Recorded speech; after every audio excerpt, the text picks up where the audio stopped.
The discovery of the Gnostic Gospels forced scholars to think deeply about the Bible we use today. What if the current Bible you know and love is an incomplete story? What if the most provocative, the most mind-bending, and frankly, the most controversial Gnostic insights into Jesus' life were deliberately cut out? They reveal an entirely different path for early Christianity that the Church probably worked hard to suppress. For centuries, this was just a whisper, a conspiracy theory for the fringe. But then, something extraordinary happened.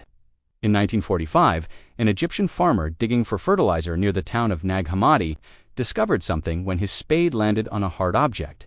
It was not a rock. It was a large, sealed earthenware jar. Inside, protected from the ravages of time for over 1,600 years, was a library of ancient books, a collection of texts that would come to be known as the Gnostic Gospels. These weren't just copies of Matthew, Mark, Luke, and John. These were entirely different accounts, offering a version of Christianity so radical it was declared heresy and ordered to be destroyed by the early church. For the first time in modern history, we could read the words that were once considered so dangerous they had to be buried in the desert. And what they reveal is nothing short of astonishing. They paint a picture of Jesus and his message that challenges the very foundations of traditional faith. So, what exactly is so explosive about these banned Gospels? Let's start with perhaps the most famous of them all, the Gospel of Thomas. Unlike the canonical Gospels, this text has no narrative. There's no birth story, no miracles in the traditional sense, no crucifixion, and no resurrection. Instead, it's a collection of 114 secret sayings that Jesus allegedly shared with his disciples. The opening line sets the tone. Whoever finds the interpretation of these sayings will not experience death. The core message running through Thomas is profoundly mystical. It teaches that the kingdom of God isn't a place you go to after you die. It's a state of consciousness, a divine spark that is already present inside you and all around you at this very moment. As Jesus says in one passage, "Split a piece of wood, and I am there. Lift up the stone, and you will find me there." This isn't about salvation from an external source. It's about self-discovery and enlightenment. It suggests we don't need priests or churches to connect with the divine, because the divine is our very essence. You can immediately see why this idea would have been threatening to a burgeoning religious institution trying to establish its authority. But the revelations don't stop there. Then we have the Gospel of Mary, a text that places Mary Magdalene at the center of the story, not as a repentant sinner, but as Jesus' most beloved and enlightened disciple. In this gospel, after the resurrection, it's Mary who comforts and rallies the grieving apostles. She shares with them special teachings she received from Jesus in a vision, teachings about the nature of the soul and its journey. However, she is met with jealousy and disbelief, particularly from Peter. He challenges her, asking, "Did he really speak with a woman in private, and not openly to us? Are we to turn about and all listen to her? Did he prefer her to us?" This text suggests a power struggle in the early days of the movement, one that questioned the role of women in leadership.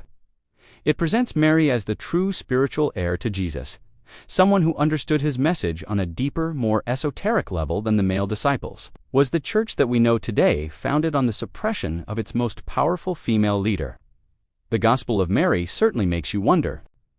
And then we come to the most shocking, the most counterintuitive text of them all, the Gospel of Judas. For 2,000 years, Judas Iscariot has been the ultimate villain, the archetypal traitor who sold his master for 30 pieces of silver.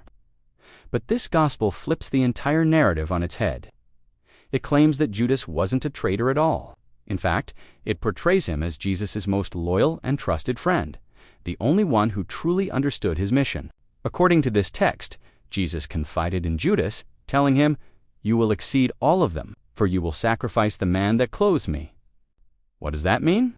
The Gnostics who wrote this believed the physical world was a prison created not by the ultimate God, but by a lesser deity. Our souls were divine sparks trapped in bodies of flesh. In this version of the story, Jesus asks Judas to betray him so that his divine spirit can be liberated from its physical prison, from the man that clothes him. Judas's act wasn't a betrayal. It was an act of supreme loyalty, a necessary step to help his friend achieve his true purpose. He wasn't a villain, he was the hero of the story. So, why were these books, and many others like them, banned? Why were they branded as heresy and hunted down?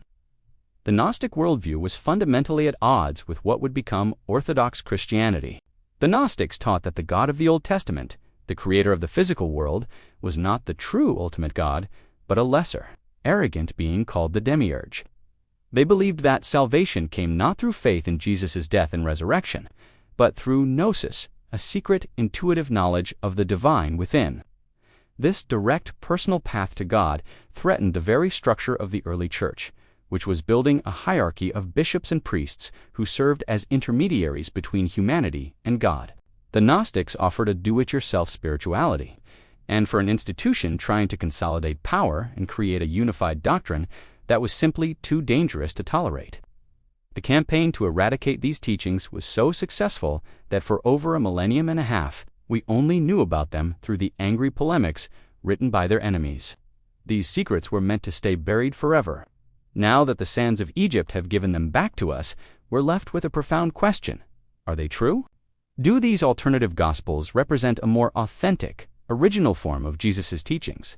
Or are they later fictions, creative reinterpretations written by splinter groups who lost the theological battles of the 2nd and 3rd centuries? Scholars are deeply divided on this. Some argue that texts like the Gospel of Thomas may contain sayings of Jesus that are even older and more authentic than what we find in the New Testament. Others maintain they are later, derivative works that reflect the philosophical trends of their time rather than historical reality. But perhaps the question isn't whether they're true in a literal, historical sense. The more important question might be, what do they tell us? They reveal that early Christianity was not a monolithic movement with a single set of beliefs. It was a chaotic, vibrant, and diverse marketplace of ideas. There were many different ways of understanding Jesus and his message. Many different Christianities competing for the hearts and minds of followers. The version we have today is simply the one that won. The rediscovery of the Gnostic Gospels reopens that ancient conversation.